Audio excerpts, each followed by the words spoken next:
So on the Supra, we went ahead and got the new turbo on, and the old turbo just started smoking, and that turbo's been on the car for like 10 years. So, I think it's a really good candidate for a rebuild, but the customer would rather replace. So this one's a Pulsar turbo with the T51R mod, so it's going to sound pretty crazy, I think.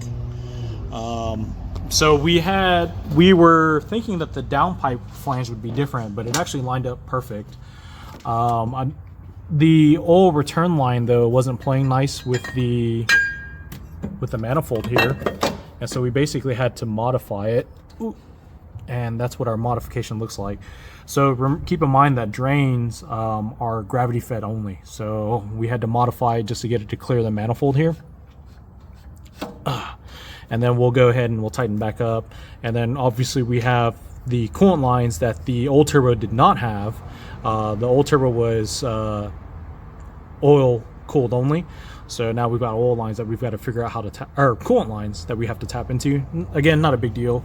And then finally on the compressor cover, we will have to weld on a 90-degree bend to get it out this way to match the old turbo that's on the ground there. So and we already have the direct 90-degree bend there, so hopefully.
So on the Supra, the turbo is completely mounted.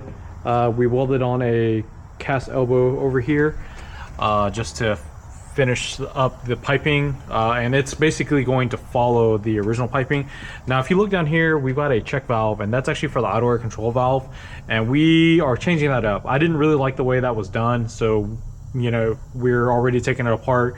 So I went ahead and had Jeremiah weld in a bung for us here on this pipe onto the charge pipe to change up the idle air control stuff, and that should allow us to get rid of this ugly check valve. And with that, because the check valve is no longer a restriction, we should have way better idle control. Idle on this car was like okay, it just was never perfect, and so again, because we were already taking apart, it's time to change it up. Now we did have a problem with the drain line over here. I don't know if you get, so the drain line, none of them fit. They don't clear the flange on the manifold, and so we basically had to have Jeremiah make one, so that's just a better shot of it now. And that should be it. So once we should be able to get the new drain line together on the car, new drain line, and we should be able to hopefully get the coolant hose situation figured out on the Supra, and he will finally have a cool turbo, and then this one will be ready to start. So hopefully, if all goes well, we'll have both vehicles started tomorrow, the Skyline and the Supra, and then we can start moving forward on the other stuff.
The Super, as you can see, we got it all together. The only thing that we're missing is the coolant feed wires here. So we've just got to run and figure out where we're going to tap into that. So normally, traditionally, I tap into the throttle body coolant hose. The problem is that we deleted those a long time ago because, again, on the old Precision Turbo, it didn't have coolant lines. So we went ahead and we blocked that off.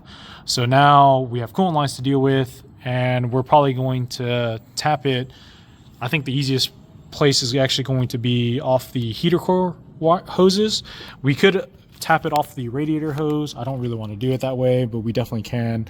But because the reason is all the hoses down here that were associated to the cooling system, like this one back here, this one used to have a nipple coming off of it, but again, because the old turbo did not have coolant lines, we went ahead and we blocked it off.